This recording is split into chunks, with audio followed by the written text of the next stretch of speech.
సదాశివసమారంభాం శంకరాచార్యమధ్యమాం అస్మదాచార్యపర్యంతాం వందే గురుపరంపరాం. హరి ఓం శ్రీ గురుభ్యో నమః.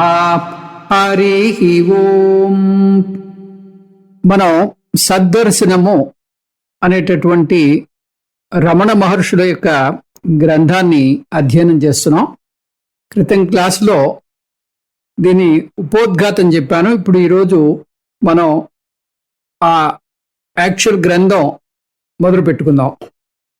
క్రితం క్లాసులో గ్రంథం మొదలు పెట్టే ముందు దానికి సంబంధించినటువంటి మంగళాచరణం 2 శ్లోకాలు ఉన్నాయి. అందులో మొదటి శ్లోకం కంప్లీట్ చేసుకున్నాం. ఇప్పుడు 2వ శ్లోకం ఈరోజు పూర్తి చేసుకుందాం. ముందుగా ఆ మంగళ శ్లోకాలు, తర్వాత మొదటి శ్లోకం, ఈ సద్దర్శనంలో వచ్చేటటువంటి మొదటి శ్లోకం, ఈ 3 చదువుతాను. ఆ తర్వాత వాటి విశ్లేషణ చేసుకుందాం.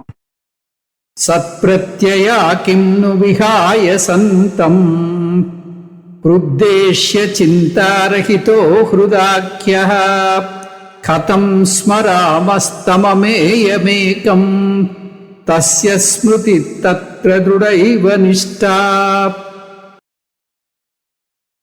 మృత్యుంజయం మృత్యుభియాశ్రితానాం అహం మతిర్మృత్యుముపైతి పూర్వం అథ స్వభావాదమృతేషు తేషు కథం పునర్మృత్యుధియోవకాశః. గ్రంథ ఆరంభః. సర్వైర్నిదానం జగతోహమశ్చ వాచ్య ప్రభు కశ్చిదపార శక్తి చిత్రే త్రిలోక్యం చ విలోకితా చ పటః ప్రకాశోప్యభవత్ స ఏకః. ఈ గ్రంథం 2 మంగళాచరణాలు లేదా 2 మంగళ శ్లోకాలతోటి మొదలైంది. మంగళ శ్లోకాలు అనగానే ఏదైనా గ్రంథం మొదలుపెట్టే ముందు ఆ దైవ స్మరణతో మొదలు పెట్టాలి. ఈ మంగళ శ్లోకాలు 3 రకాలుగా ఉంటాయి. మొదటిది ఆశీర్వాదము లేదా ఆశీర్వచనం అని చెప్తూ మంగళ శ్లోకం ఉంటుంది. అంటే ఈ గ్రంథాన్ని పఠించిన వాళ్ళకి, ఈ గ్రంథాన్ని అధ్యయనం చేసిన వాళ్ళకి ఎటువంటి మేలు జరుగుతుందో చెప్పబడేటటువంటి మంగళ శ్లోకం. ఆశీస్సులు, ఆశీర్వాదం ఆ శ్లోకంలో ఉంటుంది. ఇంకా 2వ రకమైనటువంటి మంగళాచరణం, అది ఆ భగవంతుణ్ణి ప్రార్థిస్తూ, ఆ భగవంతుడి యొక్క ఆనుకూల్యతని కోరుతూ ఆ రచయిత చేసేటటువంటి విన్నపం. తన యొక్క రచనాంగం సవ్యంగా సాగాలని, 10 మందికి మేలు చేకూర్చాలని సవినయంగా కోరుకునేటటువంటి ఆ విన్నపం. అలాగే ఆ గ్రంథం బాగా ప్రాచుర్యంలోకి వెళ్ళి అందరినీ ఉద్ధరించాలి అనేటటువంటి ఆ సదుద్దేశంతో చేసేటటువంటి ప్రార్థన ఈ 2వ రకమైనటువంటి మంగళాచరణం. ఇంకా 3వ రకమైనటువంటి మంగళాచరణం, అది వస్తు నిర్దేశక శ్లోకాలు ఉంటాయి. అంటే ఆ సద్వస్తువుని నిర్దేశిస్తూ, ఆ సద్వస్తువుని నిర్వచిస్తూ చెప్పేటటువంటి మంగళాచరణం. అంటే అది ఆత్యంతికమైనటువంటి ఆ పరమాత్మని ఉద్దేశిస్తూ చెప్పేటటువంటి అతి ఉత్తమమైనటువంటి మంగళాచరణం. ఈ సద్దర్శనం కూడా అటువంటి శ్లోకాన్నే ఎంచుకుంది. ఆ శ్లోకం మనం పూర్తి చేసుకున్నాం. ఇప్పుడు 2వ శ్లోకం. ఆ 2వ శ్లోకంలో మనకి రమణులు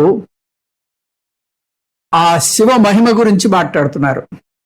శివ పూజ మహిమ గురించి మాట్లాడుతున్నారు. ఈ శ్లోకం ఇలా ఉంది. మృత్యుంజయం మృత్యుభియాశ్రితానాం అహం మతిర్మృత్యుముపైతి పూర్వం అథ స్వభావాదమృతేషు తేషు కథం పునర్మృత్యుధియోవకాశః.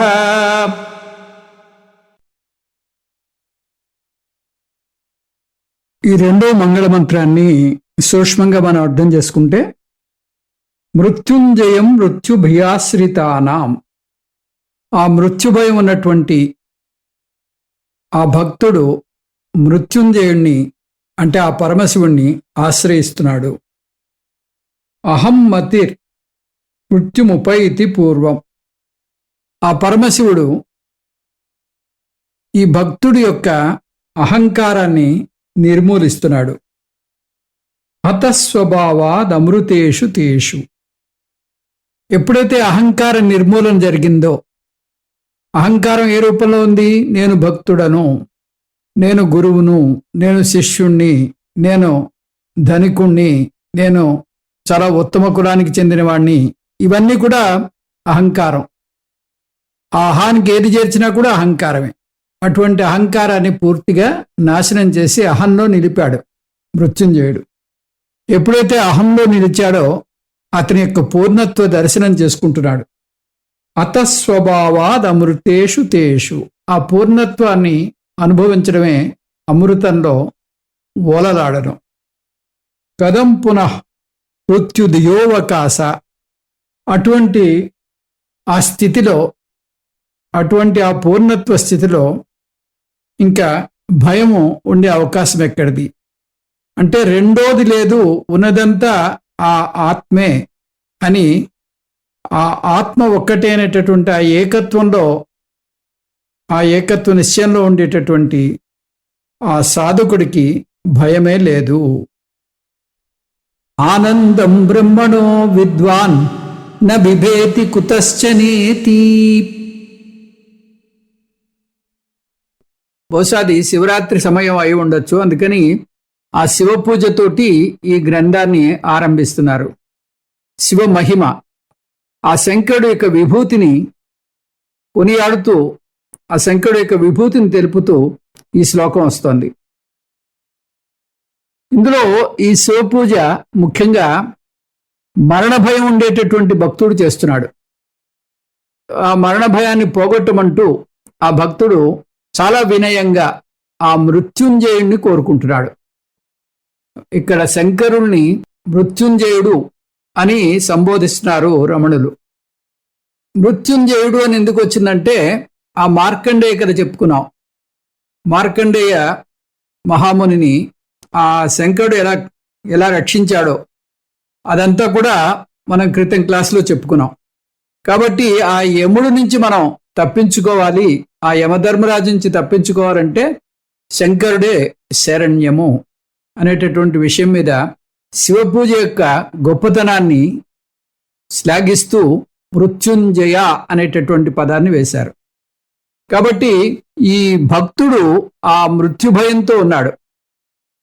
ఒక జన్మ తర్వాత మరొక జన్మ తీసుకుంటూ, మృత్యు వాత పడుతూ, మళ్ళీ ఇంకొక జన్మ తీసుకుంటూ, అలా జన్మలు స్వీకరిస్తూ మళ్ళీ మృత్యువాత పడుతూ దీని నుంచి బయటపడాలి అని ప్రతి వ్యక్తికి, పుట్టిన ప్రతి వ్యక్తికి మృత్యు భయం తప్పదు. అందుకని ఈ మృత్యు భయం నుంచి నన్ను కాపాడు అంటూ ఆ శంకరుణ్ణి, ఆ మృత్యుంజయుడిని వేడుకుంటున్నాడు. అయితే ఆ పరమశివుడు ఏం చేస్తున్నాడు? పరమశివుడు ఏం చేయాలి? ఇతన్ని రక్షించాలి. అయితే పరమశివుడు ఏం చేస్తున్నట్ట? ఈ భక్తుణ్ణి పూర్తిగా నాశనం చేస్తున్నాడు అంటోంది శ్లోకం. అంటే భక్తుడు మరణించేలాగా చేస్తున్నాడు అంటోంది శ్లోకం. ఇదేం విడ్డూరం! భక్తుడిని రక్షించాలి కానీ భక్తుడిని నాశనం చేసేస్తే ఎలాగా అని మనకి ఒక సందేహం వస్తుంది. సర్వసాధారణమే ఇటువంటి సందేహం. అయితే ఇందులో వేదాంతపరమైనటువంటి లోతైనటువంటి ఆలోచన ఉంది. ఆ ఆలోచన మనం తెలుసుకున్నట్టయితే దీన్ని మనం బాగా అందుకునేటటువంటి అవకాశం ఉంటుంది. ఇక్కడ ఏం చెప్తున్నాడు? ఆ మృత్యుంజయుడు, ఆ పరమశివుడు ఆ భక్తుడినే పూర్తిగా నాశనమయ్యేటట్టు చేస్తున్నాడు. ఈయన మరణం లేకుండా ఉండాలని కోరుకుంటే భక్తుడిని నాశనం చేయడం ఏమిటి? ఇదేం విడ్డూరం అని మనకు అనిపిస్తుంది. అయితే భక్తుడిని నాశనం చేస్తున్నాడు అంటే ఇందులో మనం ఏ విధంగా తీసుకోవాలంటే, భక్తుడు అనేటటువంటి భావనని నాశనం చేస్తున్నాడు. ఆ వ్యక్తికి నేను భక్తుడను అనేటటువంటి భావన ఉంది. ఆ భావనని పూర్తిగా మటుమాయమయ్యేలాగా చేస్తున్నాడు పరమశివుడు. ఈ భావనని మటుమాయం చేయడంలో ఏమిటి ప్రయోజనము? నేను భక్తుడను అనేటటువంటి భావన ఒక తప్పుడు భావన, అది మిథ్య. ఎందుకంటే నేను సాక్షాత్తు ఆ సత్ చిత్ ఆనంద స్వరూపుణ్ణి, సత్యం జ్ఞానం అనంతం బ్రహ్మ, అది నా స్వరూపము. అటువంటిది ఆ ఆ స్థాయి నుంచి దిగజారిపోయి ఒక భక్తుడను అనేటటువంటి ఆ కింద స్థాయికి దిగిపోవడం చేత నాకు ఈ మరణం అనేది ఏర్పడుతోంది. అందుకని ఈ మిథ్య వల్ల, నేను భక్తుడను అనేటటువంటి మిథ్యా భావన వల్ల నాకు ఇటువంటి అవస్థ ఏర్పడింది. అందుకని ఈ ఆత్మ జ్ఞానాన్ని కానీ నేను పొందినట్టయితే ఇటువంటి అవస్థ ఉండదు. ఆత్మజ్ఞానం కానీ ఈ భక్తుడు పొందినట్టయితే ఈ భక్తుడు అనేటటువంటి భావన పోయి ఆ ఉన్నతమైనటువంటి స్వరూపంలో నిలబడతాడు అనేటటువంటి ఉద్దేశంతో ఆ భక్తుడు అనేటటువంటి భావాన్ని పూర్తిగా మటుమాయం అయ్యేలాగా చేస్తున్నాడు ఆ పరమశివుడు. ఎప్పుడైతే భక్తుడు అనేటటువంటి భావన పోయిందో ఆ భక్తుడు తర్వాత దేవుడు అనేటటువంటి ఆ విభజన పోయింది. భక్తుడు అనేటటువంటి భావనే విభజనకి కారణం.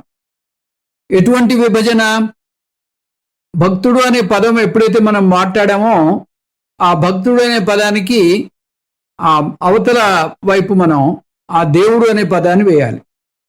అంటే ప్రభువు దాసుడు, కింకరుడు శంకరుడు, సేవకుడు యజమాని, ఇటువంటి సంబంధం ఉంది ఈ భక్తుడికి దేవుడికి మధ్యలో.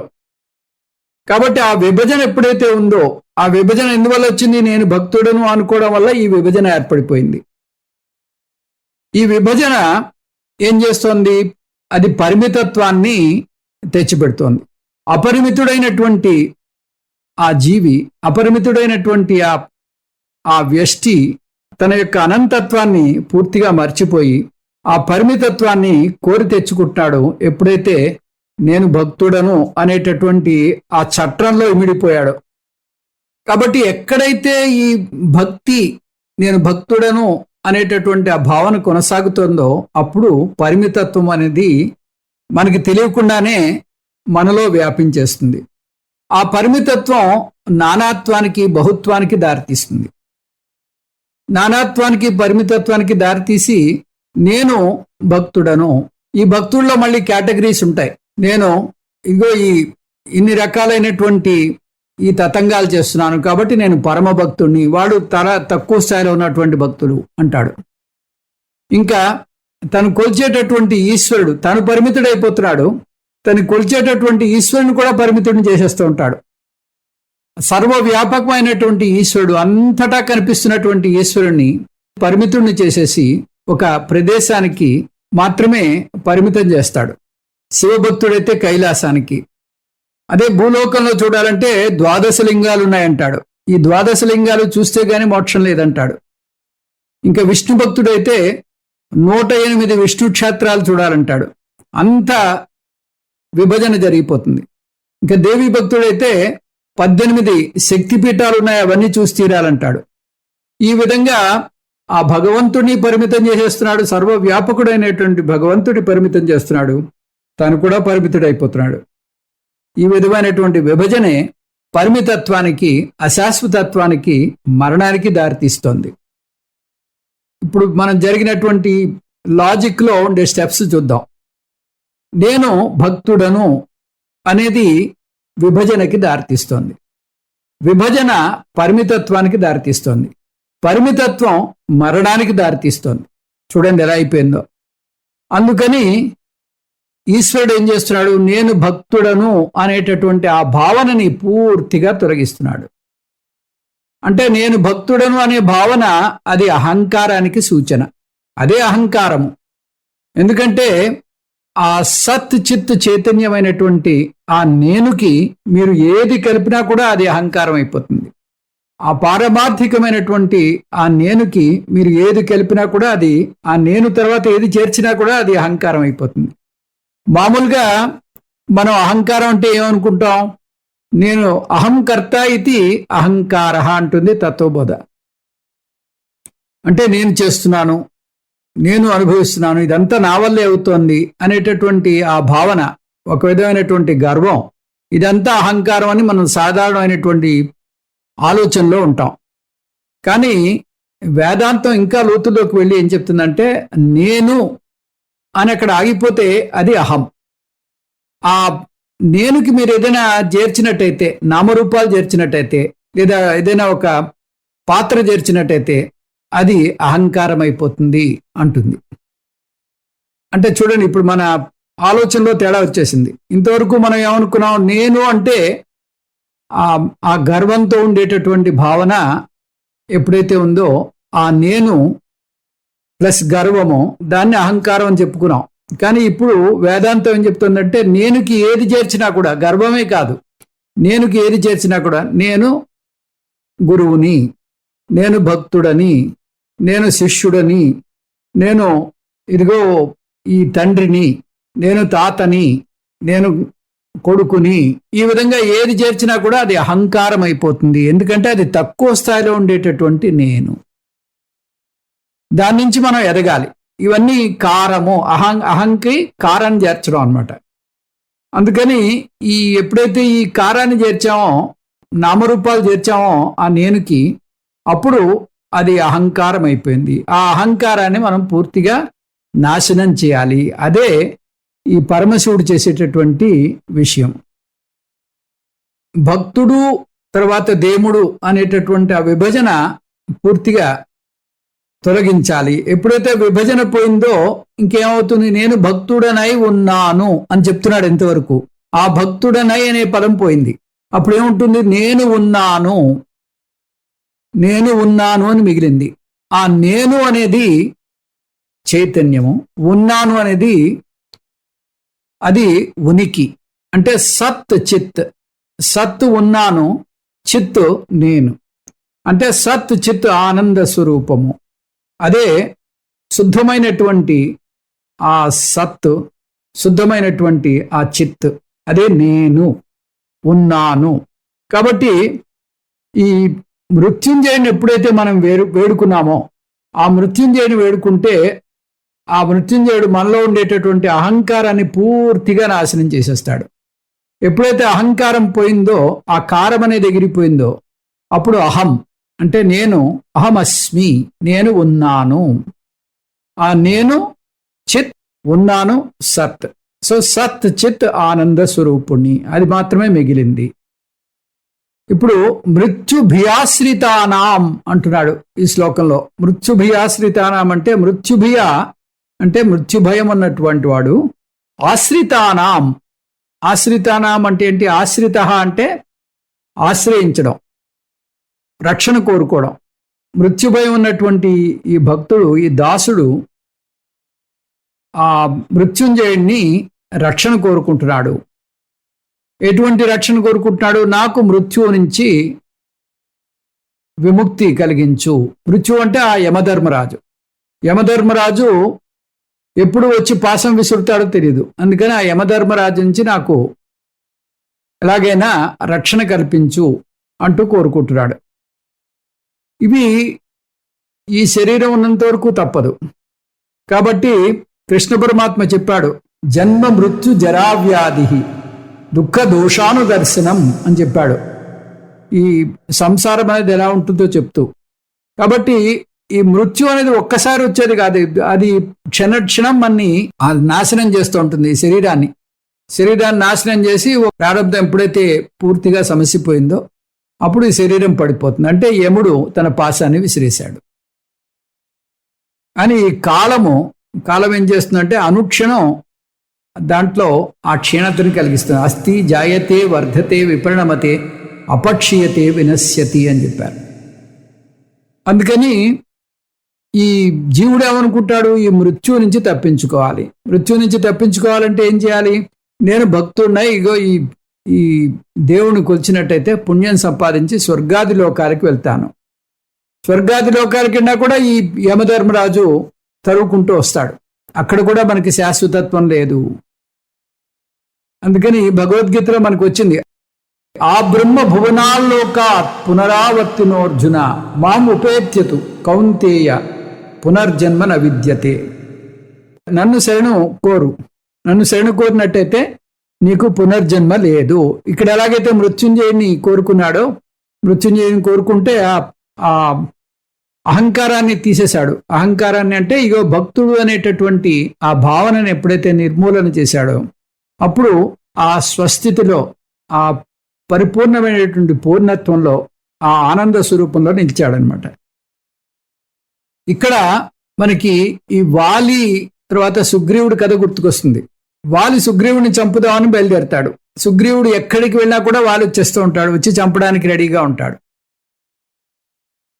అలాగా చాలా చోట్లకి తిరిగాడు సుగ్రీవుడు. ఇంకా అలసిపోతున్నాడు. అలసిపోతుంటే ఎవరో సలహా ఇచ్చారు, ఋష్యముఖ పర్వతం అని ఒకటి ఉంటుంది, ఆ పర్వతం ఎక్కినట్టయితే వాలి రాడు అంటారు.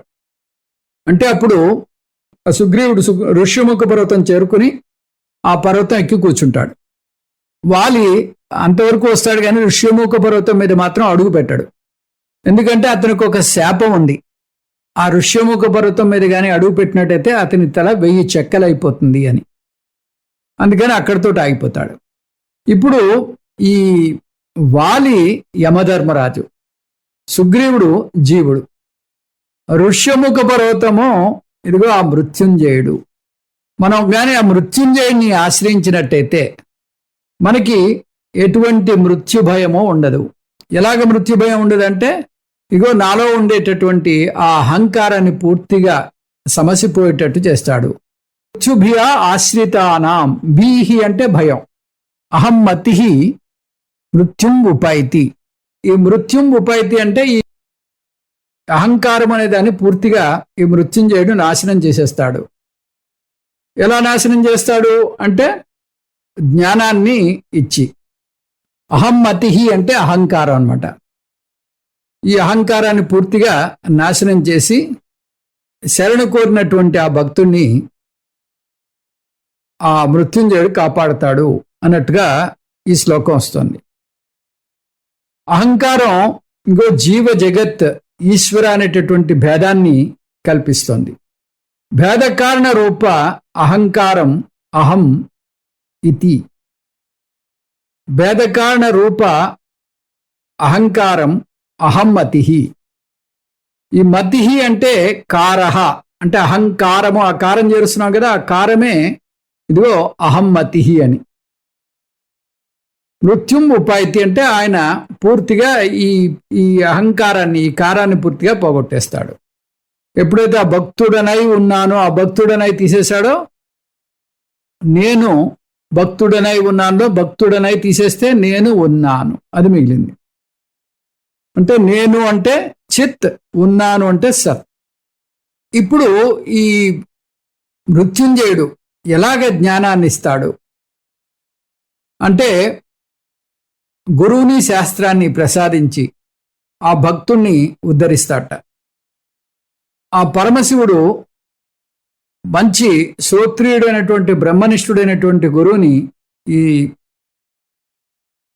భయంతో వచ్చినటువంటి ఈ భక్తుడికి ప్రసాదించి అతనికి జ్ఞానాన్ని ఇచ్చి అతను తన యొక్క స్వస్థితిని తెలుసుకుని ఆ మరణం, పునరపి జననం పునరపి మరణం అనేటటువంటి ఆ చక్రం నుంచి బయటపడేలాగా చేస్తాడు.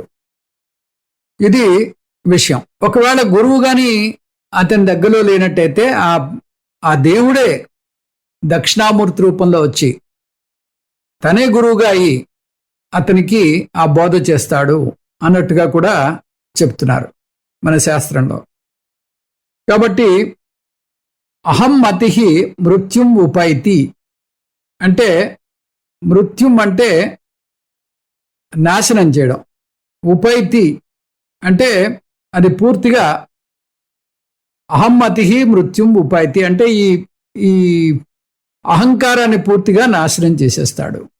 ఎప్పుడైతే అహంకారం నాశనం అయిపోయిందో అప్పుడు ఆ భేదబుద్ధి పోతుంది. ఉన్నదంతా కూడా అహమే, అహం వినా ఇక్కడ మరొకటి లేదు. అహం అంటే ఆ ఆత్మ తప్పితే ఇక్కడ మరొకటి లేదు. ఆ సచ్చిదానంద పరమాత్మ నేను అనేది ఆ ఉన్నతమైనటువంటి ఆ సత్ చిత్ ఆనంద స్వరూపం. సత్యం జ్ఞానం అనంతం బ్రహ్మ, అదే ఆ ఉన్నతమైనటువంటి ఆ నేను, ఈ తక్కువ స్థాయిలో ఉన్నటువంటి నేనేంటి, ఇగో ఇక్కడ ఉండేటటువంటి ఆ కారాన్ని పులుముకున్నటువంటి నేను, నేను గురువుని, నేను శిష్యుణ్ణి, నేను భక్తుడని అనేటటువంటిది ఈ తక్కువ స్థాయికి దిగిపోయినటువంటి ఆ నేను. ఎప్పుడైతే ఈ అహంకారం నాశనం అయిపోయిందో, ఇది ఈ ఆధ్యాత్మికమైనటువంటి ఈ పయనంలో ఇది మొదటి స్టేజ్. భయనాశనం అనేది రెండో స్టేజ్. అతహ అంటే తదనంతరం. అనంతరం అంటే ఎప్పుడు, ఏది జరిగిన తర్వాత అంటే ఎప్పుడైతే ఈ అహంకార నాశనమైందో ఇంకేం మిగులుతుంది అంటే ఇంకేమీ మిగల్లేదు. కేవలం ఆ సచ్చిదానంద పరమాత్మ తప్పితే మరేమీ మిగల్లేదు. నేను ఒక భక్తుడనై ఉన్నాను అనేది ఎప్పుడైతే నేను ఉన్నానుగా మిగిలిపోయిందో అప్పుడు అది సత్ చిత్ ఆనంద స్వరూపంగా మిగిలిపోయింది. ఆ స్థితిలో స్వభావాత్ అంటే అటువంటి స్థితిలో ఆ స్వస్థితిలో నిలబడినప్పుడు అది సత్ చిత్ ఆనందంలో అతను ఆ ఆనందాన్ని అనుభవిస్తూ ఉంటాడు. ఇంకా ప్రత్యేకంగా ఒక లోకానికి వెళ్ళి మనం ఈ మోక్షాన్ని పొందనవసరం లేదు. ఎప్పుడైతే ఈ అహంకార నివృత్తి జరిగిపోయిందో అప్పుడే జీవన్ముక్తిని పొందుతాడు. అంటే మోక్షం ఇప్పుడే అతనికి లభిస్తుంది. అందుకని అమృతేషు తేషు అన్నాడు. అమృతేషు తేషు అంటే అతనికి ఆనందం ఇక్కడే లభిస్తోంది. అటువంటి వ్యక్తికి కథం మృత్యుది అవకాశ, ఆ ఆనందాన్ని అనుభవిస్తున్నటువంటి, ఆ అమృతాన్ని అనుభవిస్తున్నటువంటి ఆత్మ తత్వాన్ని తెలుసుకున్నటువంటి ఆ జ్ఞానికి కథం అంటే ఏ విధంగా మృత్యుదీహి అవకాశ, అతనికి మృత్యుభయం ఎక్కడిది? ఎందుకంటే తన యొక్క స్వరూపాన్ని తెలుసుకుని ఆ స్వరూపంలో ఎప్పుడైతే నిలబడ్డాడో అతనికి ఆనందమే ఆనందం.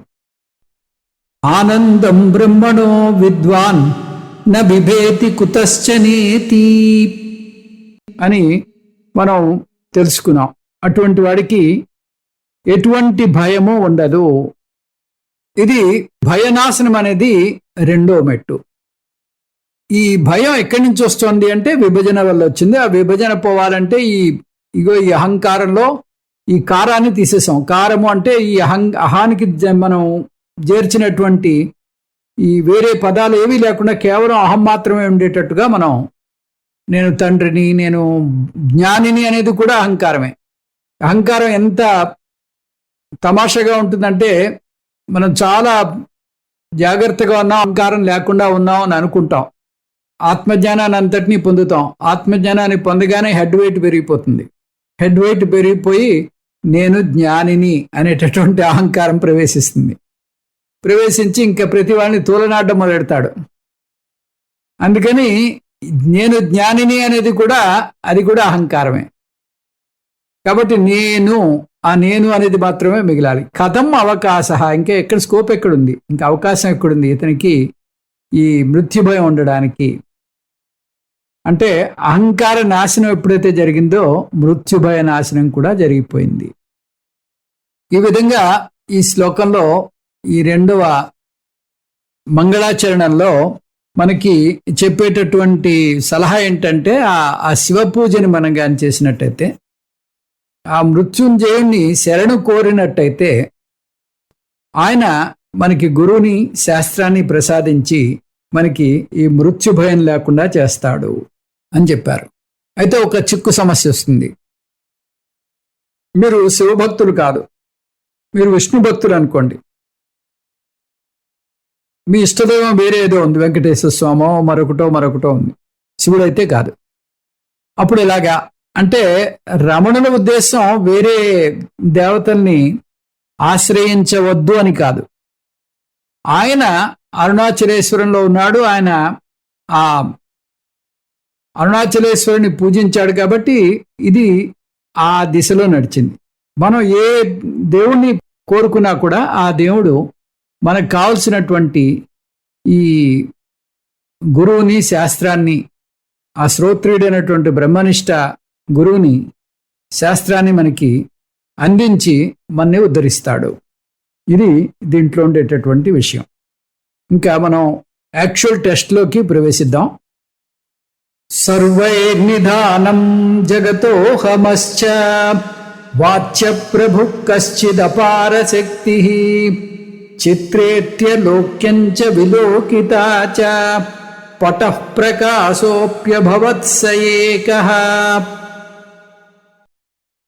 ఈ వేదాంతులందరూ కూడా జగత్తుకి నాకు మూల కారణం ఏదో అది అపారమైనటువంటి ఆ శక్తి, అదే ఆ సచ్చిదానంద పరమాత్మ, అదే చిత్, అదే సత్, అదే ఆనందము అని అంగీకరిస్తారు. వాచ్య ప్రభు కశ్చిద్ అపార శక్తి అంటే ఇదే. చిత్రేత్ర లోక్యంచ విలోకితాచ పటః ప్రకాశోప్యభవత్స ఏకః. ఆ వస్త్రం మీద ఒక చిత్రం ఉంది. ఆ చిత్రంలో ఒకడు చూస్తున్నాడు, కొంతమంది చూడబడుతున్నారు. ఆ చూసేది, చూడబడేది, ఆ పటంలో ఉన్న ప్రకాశము అంతా కూడా ఆ వస్త్రం వల్లే ఏర్పడుతున్నాయి.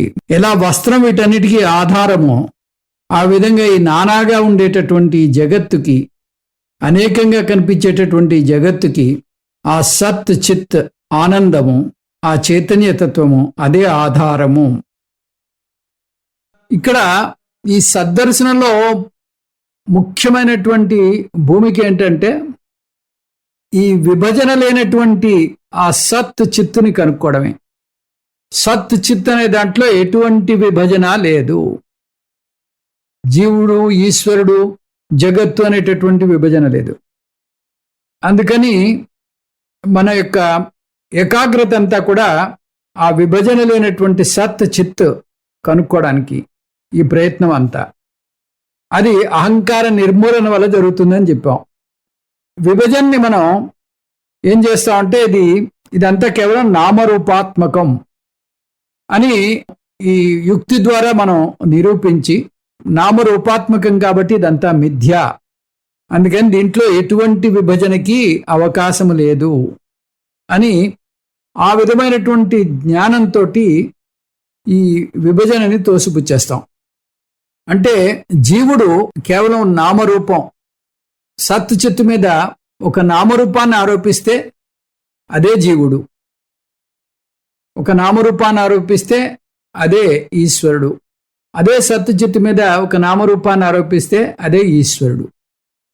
అంటే వాటి యొక్క నిజస్వరూపంలో ఎటువంటి నామం లేదు, ఎటువంటి రూపం లేదు, ఉన్నది ఒకటే, అదే సత్తు, అదే చిత్తు.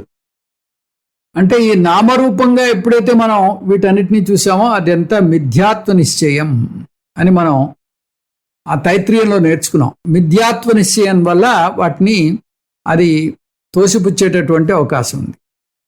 అది జస్ట్ ఒక నీటి బుడగలాగా తేలిపోతుంది. అంటే దీంట్లో మనం ఏం చేస్తున్నాం, ఈ జగత్ విచారము, ఈశ్వర విచారము, తర్వాత జీవ విచారము, 3 రకాలైనటువంటి విభజనలు ఉన్నాయి. కాబట్టి విభజనలో 3 అంశాలు మనకు కనిపిస్తున్నాయి. జీవ, జగత్, ఈశ్వరుడు ఉన్నాడు. ఈ మూడిట్లో మనం విచారణ చేయాలి. జగత్తుని విచారణ చేయొచ్చు, లేదా ఈశ్వరుని విచారణ చేయొచ్చు, లేదా జీవుని విచారణ చేయొచ్చు. ఇందులో ముఖ్యంగా మనం జీవుణ్ణి విచారణ చేస్తాం. విచారణ చేస్తే ఆ మిగతా 2 కూడా విచారణ చేసినట్టే. దీన్ని తాళీపులాక న్యాయము అంటారు. తాళీపులాక న్యాయం అంటే పూర్వం అన్నం అత్యసర పెడుతూ ఉండేవారు. ఇప్పుడు ఆ ప్రెషర్ కుక్కర్స్ వచ్చాయి. ఇప్పుడు దానికి మనం ఎక్స్ప్లెయిన్ చేయలేము. ఆ తాళీపులాక న్యాయం అత్యసర పెట్టేటప్పుడు ఆ అన్నం ఉడికిందో లేదో చూడడానికి ఆ గరిటెతోటి కొన్ని మెతుకులు తీసి వాటిని మెత్తగా నొక్కో లేకపోతే నోట్లో వేసుకునో చూసి అది పూర్తిగా ఉడికిందో లేదో చూసేవాళ్ళు. అంటే ఒక మెతుకు కానీ సరిగ్గా ఉడికినట్టయితే అన్ని మెతుకులు ఉడికినట్టే. అదేవిధంగా జీవుణ్ణి కానీ మనం అతని స్వరూపాన్ని పట్టుకున్నట్టయితే ఈ జగత్తు స్వరూపము, ఈశ్వరుడు స్వరూపం కూడా తెలిసిపోయినట్టే. ఇది తాళీపులాక న్యాయము అంటారు. అంటే ఒక ఆభరణాన్ని మనం పరిశీలన చేసి ఈ ఆభరణం అంతా కూడా బంగారమే. గాజును తీసుకోండి, గాజును తీసుకుని గాజులో బంగారం ఎక్కడుంది, పైన ఉందా, కింద ఉందా, లోపల ఉందా, ఎక్కడుందంటే గాజు అంతా కూడా బంగారమే. బంగారం వినా గాజు అనేది లేదు, గాజు అనే పదార్థమే లేదు. ఈ గాజు అనేది కేవలం ఒక నామం, రూపం. బంగారం ఒక రూపంలో ఉంటే ఆ రూపానికి ఇచ్చినటువంటి నామము అని ఆ గాజు అనే పదాన్ని నామరూపాత్మకంగా మనం నిశ్చయించి దాన్ని మిథ్యగా తోసిపుచ్చేస్తాం. ఉన్నది కేవలం బంగారమే అంటాం. ఇది ఎప్పుడైతే మనం చేసామో ఇంక మిగతా ఆభరణాల జోడికి వెళ్ళక్కల. ప్రతి ఆభరణానికి ఇదే యుక్తి పనికొస్తుంది. అదేవిధంగా ఇక్కడ ఆ జీవుణ్ణి మనం పరిశీలించినట్టయితే, జీవ విచారం కానీ మనం చేసినట్టయితే, ఆ జీవ విచారమే మిగతా వాటి విచారం కూడా అవుతుంది. ఆ జీవుని విచారం చేయడం అనేది చాలా గొప్ప పద్ధతి అన్నట్టుగా రమణులు రికమెండ్ చేస్తూ ఉంటారు. ఎందుకు జీవుని విచారణ చేయాలి అంటే, జీవుడు మనకి అతి దగ్గరగా ఉన్నాడు. మిగతా రెండు పరోక్ష వస్తువులు, అవి ప్రమేయ వస్తువులు. ఇది ప్రమాత కాబట్టి ఇది చాలా దగ్గరగా ఉంది. కాబట్టి దీన్ని పరిశీలన చేయడం చాలా ఈజీ. అహంకారం, ఈ మనస్సు చాలా దగ్గరగా ఉంది. మనస్సు నేను శోధించి దాని విషయం తెలుసుకోగలను. అందుకని ఇది చాలా మనకి ఉపయోగకారిగా ఉంటుంది. దీన్ని పరిశీలించడం కూడా చాలా కొంచెం వరకు మనకి అందుబాటులో ఉంటుంది. ఎలాగైతే ఒక ఇండస్ట్రీ పెట్టాలనుకున్నారో, ఒక ఇండస్ట్రీ పెట్టాలంటే అది ఎక్కడ పెట్టాలి అనే సమస్య వచ్చినప్పుడు ఆ ఇండస్ట్రీకి సంబంధించినటువంటి ముడిసరుకు ఎక్కడ దొరుకుతుంది అని తెలుసుకుని ఆ ముడిసరుకున్న చోట ఇండస్ట్రీని పెడతారు.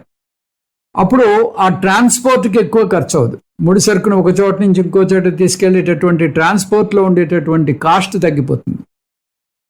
అలాగే టిస్కో ఎందుకు అక్కడ జంషెడ్పూర్లో పెట్టారు అనే విషయం మనం చిన్నప్పుడు పాఠాల్లో చదువుకున్నాం.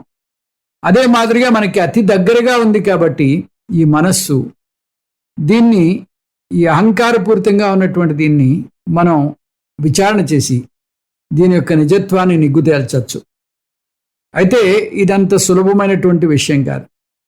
ఇది దొరికినట్టే దొరికి బురుడి కొట్టించేస్తుంది. ఇందాక చెప్పాను కదా, ఈ జ్ఞానం మనకి తెలుసుకుంటే మనకి విషయం అంతా తెలిసినట్టుగా ఉంటుంది. మనకి తెలియకుండానే హెడ్ వెయిట్ పెరిగిపోయి నేను జ్ఞానిని, మిగతా వాళ్ళంతా అజ్ఞానులు. అహం బ్రహ్మాస్మి అంటాడు, నేను దేవుణ్ణి అంటాడు, మిగతా వాళ్ళంతా దెయ్యాలు. ఈ విధమైనటువంటి వ్యవహారం చెప్పేటటువంటిది కూడా ఉంటూ ఉంటుంది. అందుకని అది చాలా జాగ్రత్తగా అహంకార నాశనం చేయాలి. ఈ అహంకార నాశనం చేసినట్టయితే మనకి పూర్తిగా ఈ శుద్ధ చైతన్యము, శుద్ధ సత్తు, శుద్ధ చిత్తు మనకి పూర్తిగా అవగతం అవుతుంది. అప్పుడు విభజన అనేది లేకుండా ఆ జీవన్ముక్తి మనకి దొరికేటటువంటి అవకాశం ఉంది. అందుకని ఈ అహంకారాన్ని డైరెక్ట్గా మనం అటాక్ చేయాలి. ఎందుకంటే చాలా స్ట్రాంగ్గా, చాలా టఫ్గా, అతి సన్నిహితంగా ఉండి నాతో వ్యవహారం చేస్తుంది. కాబట్టి దీన్ని సమూలంగా కానీ నేను నాశనం చేసినట్టయితే అప్పుడు నాకు సద్దర్శనం అవుతుంది. ఇదే దీంట్లో ఉండేటటువంటి మనకి ముఖ్యమైనటువంటి అంశము.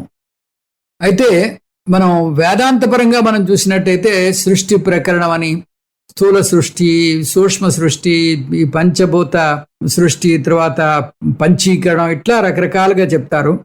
రమణులో వాటన్నిటి జోలు పోకుండా, ఈ జగత్ సృష్టి గురించి వెళ్లకుండా కేవలం ఈ అహంకారాన్ని మాత్రమే మీరు చూసినట్టయితే, ఈ అహంకార నిర్మూలన కానీ చేసినట్టయితే మీకు కావలసినటువంటి ఆ ఆంతర స్వేచ్ఛ, ఆ జీవన్ముక్తి లభిస్తుంది అని చాలా ఒక చిన్న ఉపాయాన్ని మనకు అందిస్తున్నారు.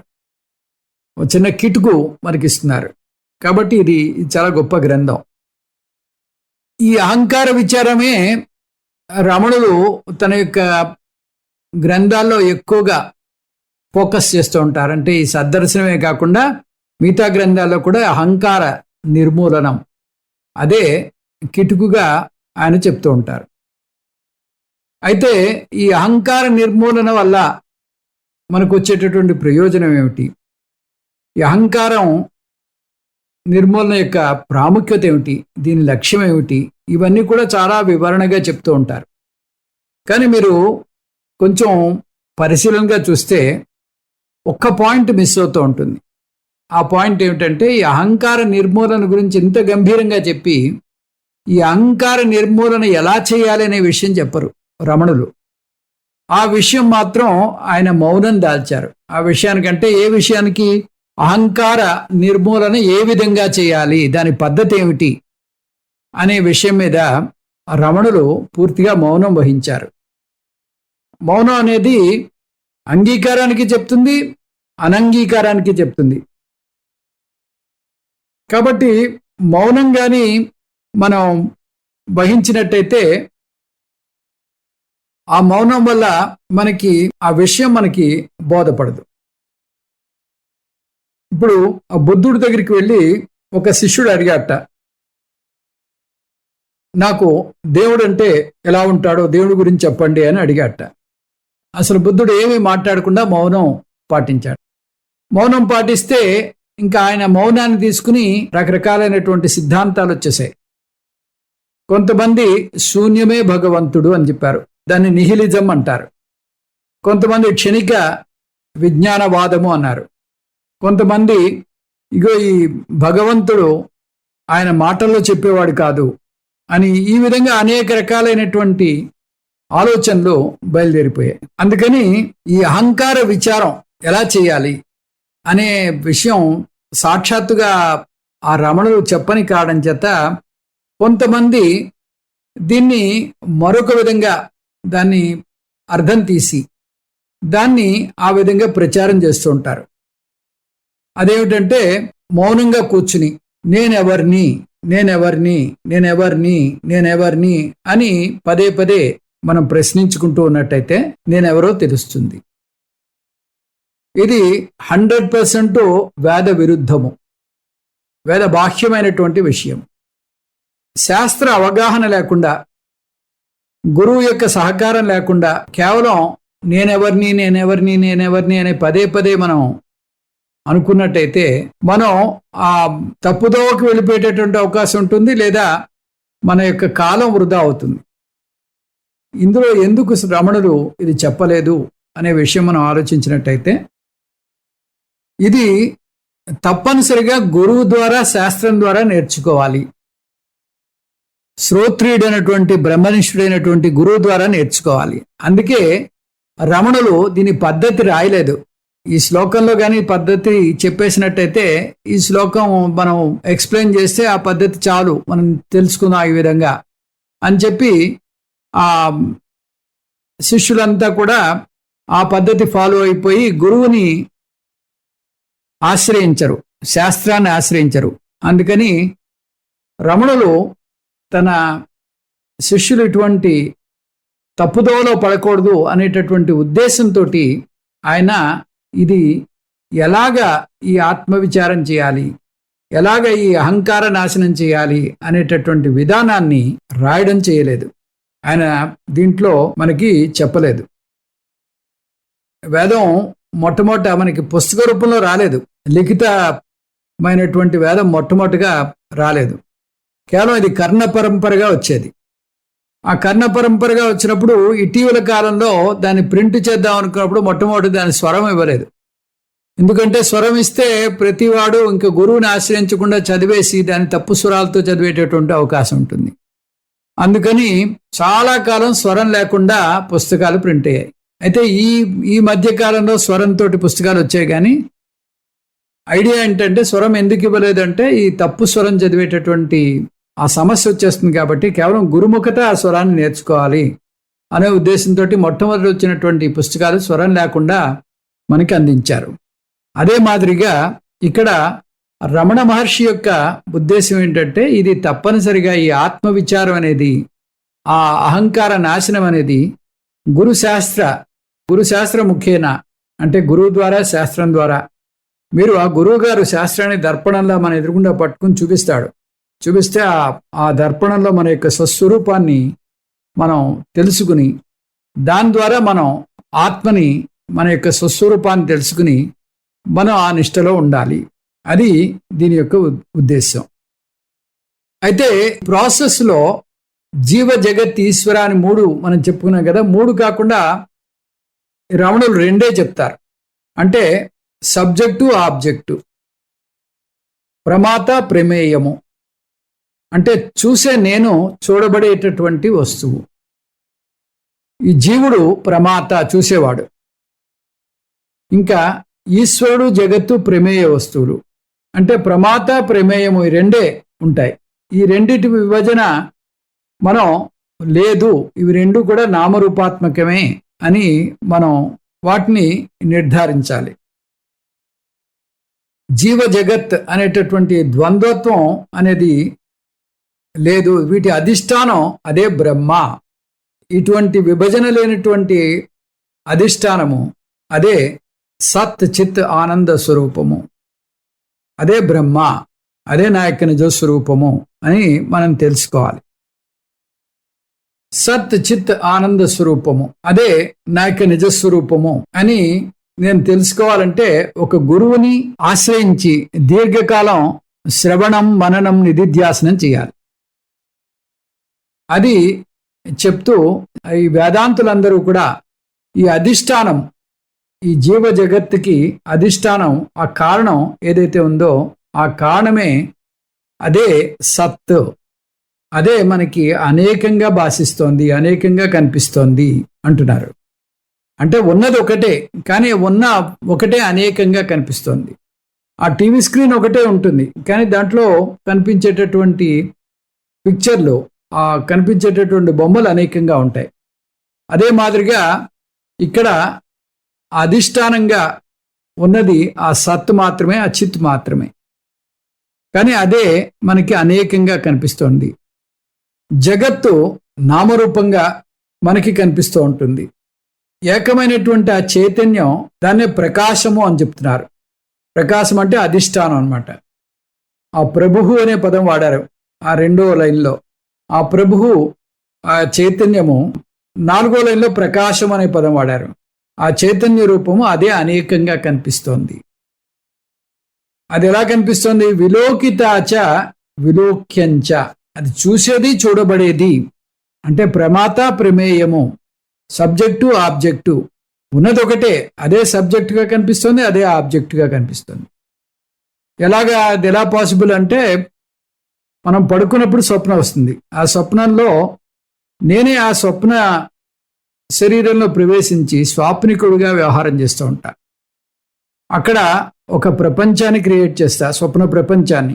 ఆ స్వప్న ప్రపంచంలో అనేక మంది వ్యక్తులు నాతో మాట్లాడుతూ ఉంటారు. అంటే స్వప్న ప్రమాతను నేనే, స్వప్న ప్రమేయమైనటువంటి ప్రపంచము నేనే, అక్కడ ఉండేటటువంటి ప్రమేయ వ్యక్తులు కూడా నేనే. లేస్తే జాగ్రత్త పురుషుడిగా ఉన్నది ఒకటే, కానీ స్వప్నంలో అనేకంగా కనిపిస్తుంది. కాబట్టి సబ్జెక్టు నేనే, ఆబ్జెక్టు నేనే, ప్రమాతను నేనే, ప్రమేయాన్ని నేనే. ఇదే విధంగా జాగ్రత్త అవస్థలో కూడా అనేకంగా కనిపిస్తోంది, కానీ ఉన్నది సత్ చిత్ ఆనందము, అదొక్కటే. ఎలాగైతే ఆ వస్త్రంలో ఉన్నటువంటి ఆ దృశ్యంలో చూసేవాడు, చూడబడేది అంతా ఒకటిగా కనిపిస్తుందో, అదే మాదిరిగా ఈ జగత్ అంతా కూడా ఆ సినిమా స్క్రీన్ మీద ఉన్నటువంటి ప్రపంచంలాగే, ఆ దర్పణంలో ఉండేటటువంటి జగత్తులాగే ఉన్నది అంటూ రమణులు ఈ మొదటి శ్లోకంలో చెప్తున్నారు. దీని ఇంకా కొంచెం నెక్స్ట్ క్లాస్లో విశ్లేషణ చేసుకుందాం. అయితే ఒకే చైతన్యం అనేకంగా కనిపించడం, దీన్ని ఒక కథలో చెప్తారు. ఆ కథ ఏమిటో తెలుసుకుందాం. సుజాత గారు వేదాంతాన్ని బాగా అధ్యయనం చేసిన ఒక గృహిణి. ఆమెకు రాము, సోము అని 2 పిల్లలు ఉన్నారు. వీళ్ళు ప్రైమరీ స్కూల్లో చదువుకుంటున్నారు. వీరికి చదువు, చక్కని సంస్కారం నేర్పించడం అంతా సుజాత గారే చూస్తూ ఉంటారు. మధ్యాహ్నం స్కూల్ నుంచి రాగానే కొంచెంసేపు విశ్రాంతి తీసుకుని పక్కింటి భీముతో ఆరు బయటకు వెళ్ళి ఆడుకుని వస్తారు. భీము కూడా వీరి వయసు వాడే. ఈ పిల్లలు రోజు 2 గంటలు ఆడుకుని ఎవరి ఇళ్లకు వాళ్ళు వెళ్ళిపోతూ ఉంటారు. ఆ రోజు ఆడుకుందామని భీము పక్కింటి నుంచి వచ్చాడు. సుజాత గారు 3 పిల్లలకు బిస్కెట్లు ఇచ్చారు తినమని. వాటిని తింటూ బయటకు పరుగు తీశారు పిల్లలు. కొంతసేపటికి బయట నుంచి రాము సోముల ఏడుపు వినిపించింది. సుజాత గారు కంగారుగా బయటకు వచ్చి ఏమైంది అని అరిచారు. రాము సోములు భీము కేసు చూపిస్తూ, భీము మమ్మల్ని తినేస్తానంటున్నాడు, తను సింహంట, మేము తనకి ఆహారం కావాలట అంటూ రాగాలు తీశారు. ఆరా తీస్తే తెలిసిన విషయం, సుజాత గారిచ్చిన బిస్కెట్లు జంతువుల ఆకారంలో ఉన్నాయి. కంపెనీ వారు పిల్లల కోసం ప్రత్యేకించి రకరకాల ఆకారాలతో వాళ్ళని ఆకర్షించాలని ఆ బిస్కెట్లని అలా తయారు చేశారు. రాము సోములకు జింక బిస్కెట్లు వచ్చాయి, అంటే జింక ఆకారంలో ఉన్నటువంటి బిస్కెట్లు వచ్చాయి. భీముకు సింహం బిస్కెట్ వచ్చింది. అంతే, భీము నేను సింహాన్ని, మిమ్మల్ని తినేస్తాను అంటూ గర్జిస్తూ రాము సోముల మీదకి వచ్చాడు. మాకు కావాలా బిస్కెట్టు, ఆ సింహం బిస్కెట్టు మాకు కావాలి అని రాము సోములు అమ్మ సుజాత కేసి చూస్తూ ఏడవడం మొదలుపెట్టారు. సుజాత గారు నవ్వుతూ ముగ్గురిని వంటిట్లోకి తీసుకువెళ్ళి గోధుమ పిండి చూపించింది. ఈ పిండితో ఇవి చేయబడ్డాయి, తిని చూడండి అంటూ మరో 2 జంతువుల ఆకారంలో ఉన్న బిస్కెట్లను వారి చేతికిచ్చింది. తిని చూస్తే అన్నీ ఒకే రుచిలో ఉన్నాయి. ఒకే పిండి అనేకంగా కనిపిస్తోందన్న కొత్త విషయం తెలిసి నవ్వుకున్నారా ముగ్గురు పిల్లలు. బిస్కెట్లలోని నానాత్వం మాదిరిగానే ఒకే బ్రహ్మ, ఒకే సత్, ఒకే చిత్ అనేకంగా జీవుడులాగా, ఈశ్వరుడులాగా, ప్రపంచంలాగా వ్యక్తమవుతోంది. ఉన్నది ఒకటే, ఏకమేవా అద్వితీయం. దీంతో ఈరోజు పాఠమైంది. ఓం తత్సత్ సర్వం శ్రీకృష్ణ అర్పణమస్తు. ఓం పూర్ణమదః పూర్ణమిదం పూర్ణాత్ పూర్ణముదచ్యతే పూర్ణస్య పూర్ణమాదాయ పూర్ణమేవావశిష్యతే. ఓం శాంతి శాంతి శాంతి. హరి ఓం శ్రీ గురుభ్యో నమః. హరి ఓం.